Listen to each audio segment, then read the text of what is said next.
So I was talking about possibly drawing some of the Expanse characters. I don't think most of them would fit the plus-sized format, but I was considering Avasarala. She would be interested to portray in a pin-up fashion. It would be possible I could see her in her own sort of attitude way, posing for some sort of nude in her past or something like that. But I'm not sure how I should work around her bad lip enhancements and saddening nose job. I would love to see photos of the actress before she had cosmetic surgery, so that I could get a better idea of her original beauty, which, you can tell, must have been majestic. Sadly, even Drummer lost her awesome signature snarl after the third or fourth season, when I could tell her lips had been augmented. All that character jammed into that amazing snarl she had. I can't do it. She did it so well. But now it's nothing but... At all times, she doesn't have her snarl anymore. Her lips had been enhanced a little bit. It's so sad when that happens.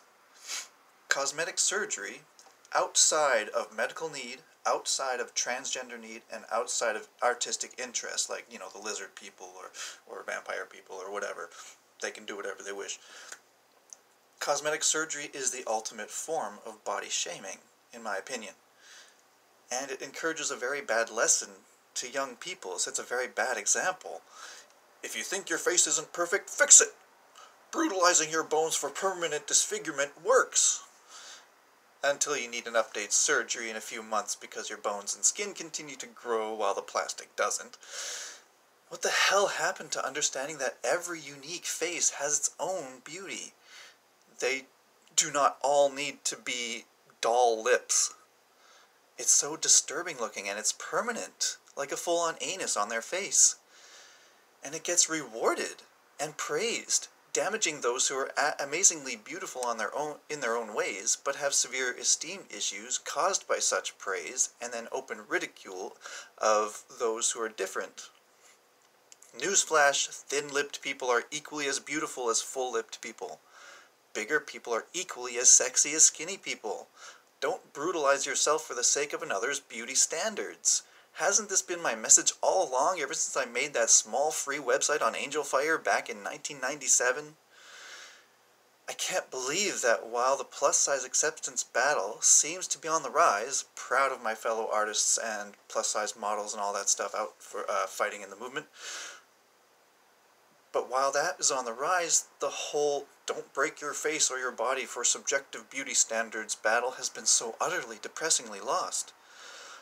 Again, I understand for burn victims, accident victims, transgender people who are completely body dysphoric in that way, and people who are just artistically want to make themselves look interesting. I get that. But if it's just to copy someone else's form of beauty, the battle's been so utterly and depressingly lost. I actually get flack now for calling this out, rather than rational agreement. What the fuck? I simply can't believe that you must break your face to suit rich advertisers' standards culture hasn't been cancelled yet. It's now defended. Newsflash, different bone structures make for faces with different character. Asymmetry and unique traits are a feature of our perception of beauty. Most of us find that the faces similar to the people who were kind to us in our youth tend to be faces that we find attractive, and the faces of those who are cruel to be repulsive or unattractive. It's not the best nor fairest system, but it's how many human brains organize these perceptions, vague feelings, associations with memories of past traumas, perhaps.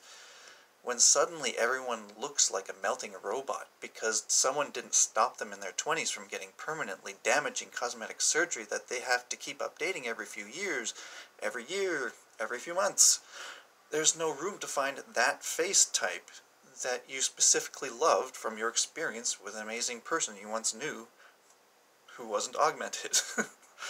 I mean, without ever trying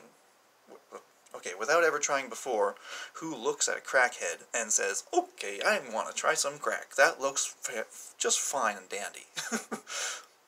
Or who looks at Michael Jackson and says, yeah, cosmetic surgery's not self-destructive at all. It's like Cartman syndrome. Everyone loved Cartman because they hated him.